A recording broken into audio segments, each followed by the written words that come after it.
There are thoughts you've never said out loud, feelings you carried quietly, alone, wondering if anyone else could possibly understand. This is the space where those thoughts finally have somewhere to land. Welcome to Inner Echoes Collective, a channel about the inner world, the things we feel but struggle to name, the patterns we live but rarely examine, the quiet truth beneath the noise of everyday life. You were never too much. You were never alone. You just hadn't found your people yet. You have now. Let's go deeper together. The silent addiction to almost relationships. You know what's wild? You can be completely addicted to someone who was never really yours. No label, no commitment, no real definition. Just a constant pull, constant hope, constant waiting for something that somehow never fully arrives. And the scariest part, you can't even call it a breakup because it technically never started. That's an almost relationship.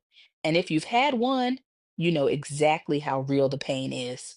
What it actually is, an almost relationship is not just a situationship. It's not just talking to someone. It's that specific kind of connection where everything feels real. The feelings are real. The chemistry is real. The conversations are real. But the commitment never comes. And here's what makes it so insidious: it looks like a relationship from the inside. You spend time together, you open up, you make memories, you start building a little world with this person, but there's always a ceiling, always an invisible wall you keep bumping into. They'll say things like, I'm not ready for something serious right now. Let's just see where this goes. I don't like labels. And you hear that. You register it. But then they look at you a certain way, or they text you at midnight, or they introduce you to their friends, and your brain goes, maybe they changed their mind. Maybe this time is different. That maybe, that's the drug. The addiction explained. I don't use the word addiction lightly, but this is actually how it works in your brain. When you're in an almost relationship, you're on what psychologists call a variable reward schedule, the same psychological mechanism behind slot machines and social media. You don't get consistent love, you get inconsistent sparks of it. And unpredictable rewards are more addictive than guaranteed ones. That's not a metaphor, that's neuroscience. So every time they pull away, your nervous system panics.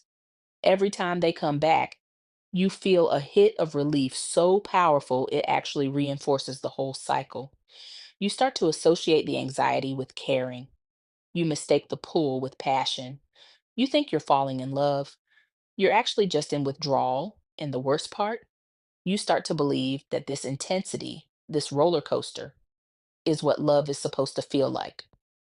So when someone comes along who is consistent, who is clear, who actually wants you, they feel boring, too easy, no spark.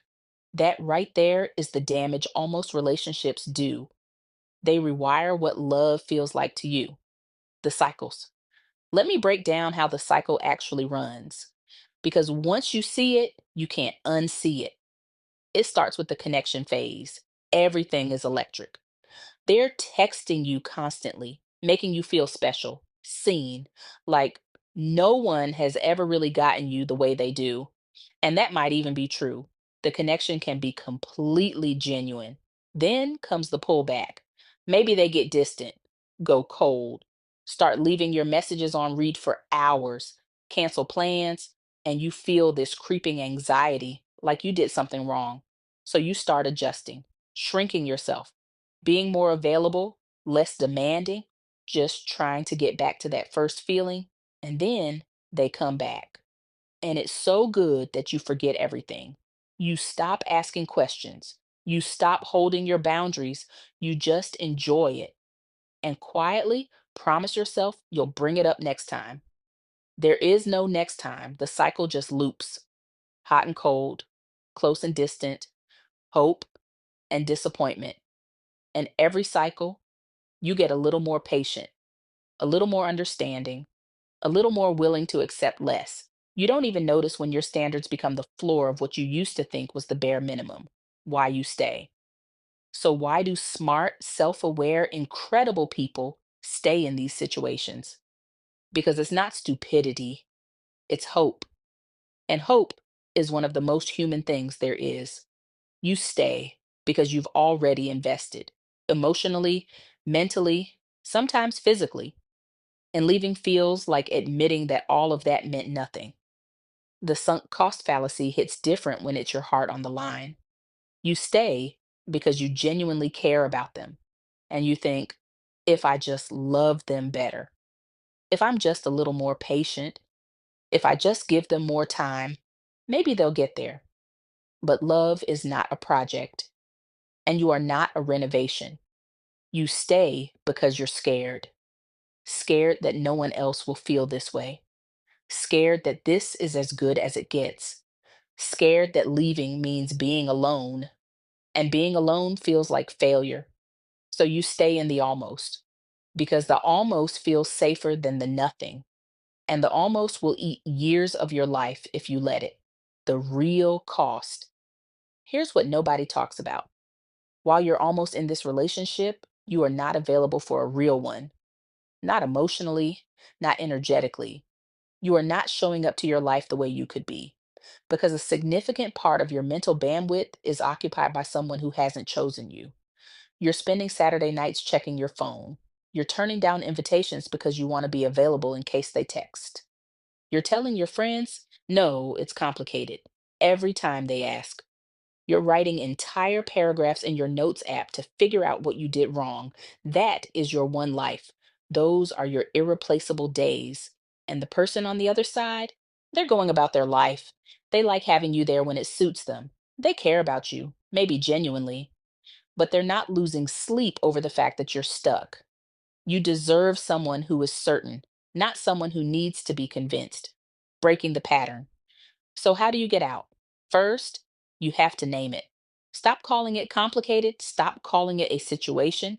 Call it what it is, a relationship where one person isn't choosing the other. That clarity is uncomfortable, but it's the only honest starting point. Second, you stop negotiating with yourself. Stop finding evidence. Stop analyzing their text for hidden meaning. Stop explaining their behavior in the most generous possible light. You already know the truth. You've known it for a while. Pay attention to what people show you, not what they could theoretically become. Third, you grieve it for real. Don't fast track yourself into being over it. An almost relationship is a real loss. You lost a future you were imagining. You lost a version of someone you believed in. That deserves to be felt. And then you rebuild your sense of what love should feel like. Not intensity, not longing, not relief when someone finally texts back. Consistency, peace, being wanted on an ordinary Tuesday for no particular reason. Safety is not settling. Safety is what love is supposed to feel like. If you're in an almost right now, I see you. I know how real it feels. I know how hard it is to walk away from something that was never officially there. But you are not too much. You are not too needy. You are not asking for too much by wanting someone who is actually fully, completely in.